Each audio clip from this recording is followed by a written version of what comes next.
दोस्तों, पौराणिक ग्रंथों के अनुसार ऐसा माना जाता है कि भगवान श्री कृष्ण का जन्म मथुरा में हुआ था और उनका पूरा बचपन गोकुल में बीता था। लेकिन जब कंस के युद्ध निमंत्रण पर श्री कृष्ण को वापस मथुरा जाना पड़ा था, तो कंस का वध करने के बाद श्री कृष्ण ने सभी यदुवंशियों के साथ एक द्वारिका नगरी बसाई थी। महाभारत युद्ध के 36 वर्ष बीतने के बाद द्वारिका नगरी पूरी तरह से समुद्र में डूब गई थी और इसके साथ साथ श्री कृष्ण सहित बहुत से यदुवंशियों ने अपने प्राण भी त्याग दिए थे। सालों पहले वैज्ञानिकों को एक खोज के दौरान गुजरात के अरब सागर में डूबा हुआ एक सुंदर नगर भी मिला था, जो कि आज भी समुद्र के पानी में डूबा हुआ है। समुद्र के भीतर डूबे हुए इस नगर में ऐसी कई प्राचीन चीजें बरामद हुई थी, जो कि इस बात का पुख्ता सबूत है कि वो पानी में डूबे हुए अवशेष कुछ और नहीं बल्कि भगवान श्री कृष्ण की बसाई गई द्वारिका नगरी ही है।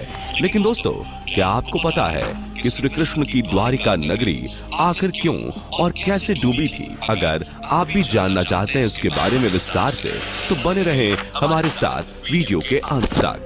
दोस्तों, जब महाभारत का युद्ध समाप्त हुआ था, तो भगवान श्री कृष्ण हस्तिनापुर का सारा राजपाट पांडवों को सौंपकर द्वारिका पर शासन करने लगे थे। और जब अंतिम घड़ियों में श्री कृष्ण ने अपना देह त्याग किया था, तो उनके देह त्यागने के बाद ही उनके द्वारा बसाई गई द्वारिका नगरी भी समुद्र में डूब गई थी।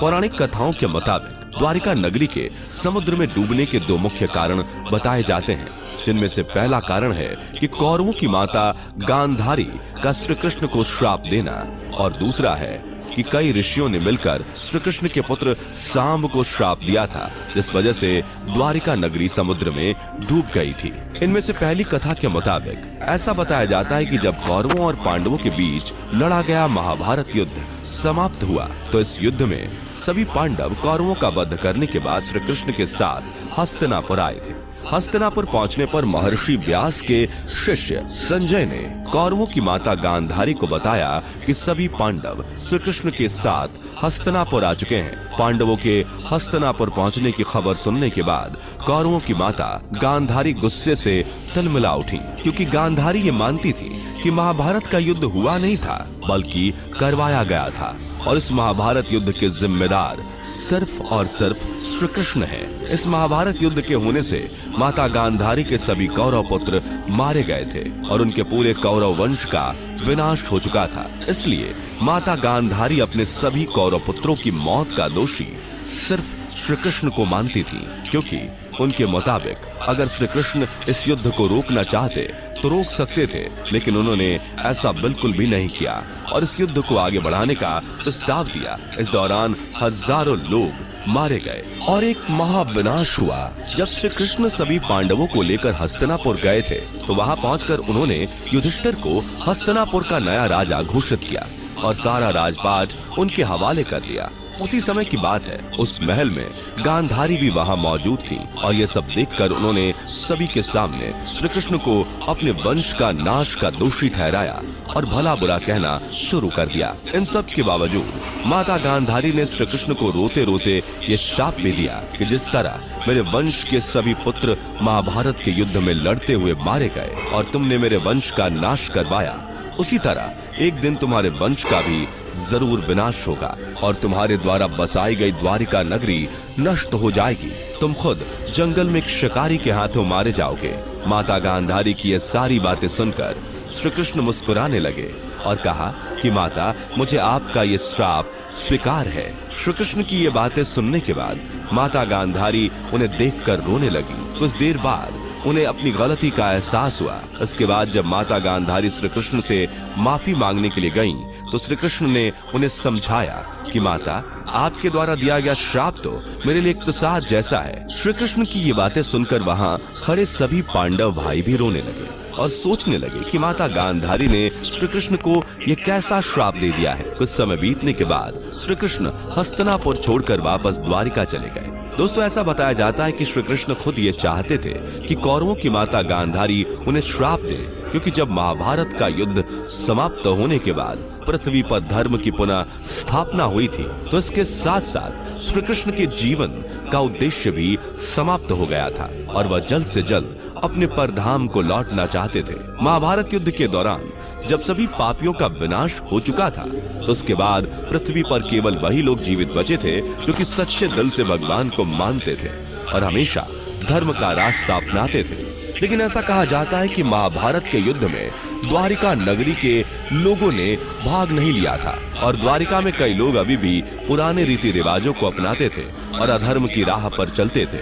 श्री कृष्ण चाहते थे कि द्वारिका में भी धर्म की पुनः स्थापना हो और सभी द्वारिकावासी धर्म के रास्ते पर चले। इसलिए श्री कृष्ण ने अपने जीवन के अंतिम उद्देश्य को पूरा करने के लिए माता गांधारी द्वारा दिए गए श्राप का सहारा लिया, जिससे द्वारिका नगरी डूबने के पश्चात वहां बसे सभी अधर्मी लोग भी मारे गए। अब दोस्तों बात करते हैं उस दूसरे कारण की जिस वजह से श्री कृष्ण की द्वारिका नगरी समुद्र में डूब गई थी। एक बार की बात है जब ऋषि विश्वामित्र, कश्यप ऋषि और ऋषि दुर्वासा आदि सभी द्वारिका नगरी में भ्रमण के लिए निकले, तभी उस स्थान पर श्री कृष्ण के पुत्र सांब अपने मित्रों के साथ मिलकर खेल रहे थे। जब श्री कृष्ण के पुत्र सांब ने उन ऋषियों को अपने करीब से गुजरते हुए देखा तो उन्होंने अपने सभी मित्रों के साथ मिलकर उन ऋषियों के साथ मजाक करने की एक योजना बनाई। इसके लिए उन्होंने एक स्त्री का वेश धारण किया और अपने मित्रों के साथ मिलकर उन ऋषियों के सामने गए। ऋषियों के सामने जाते ही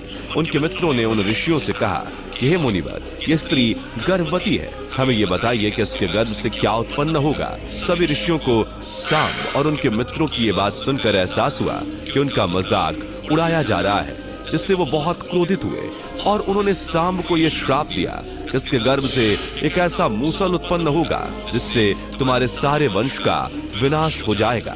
ऋषियों की ये बात सुनकर सांब ने तुरंत ही उनसे माफी मांगी, लेकिन उनसे माफी मांगने का कोई फायदा नहीं हुआ। जब इस श्राप के बारे में श्री कृष्ण को पता चला तो उन्होंने कहा कि ये ऋषियों द्वारा दिया गया श्राप है, ये झूठ नहीं हो सकता।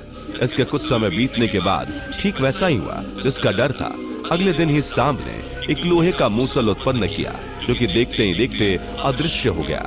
कुछ समय बीतने के बाद श्री कृष्ण और कौरवों की माता गांधारी के द्वारा दिया गया श्राप सच होता नजर आने लगा और उनके श्राप का असर पूरी द्वारिका नगरी पर दिखने लगा।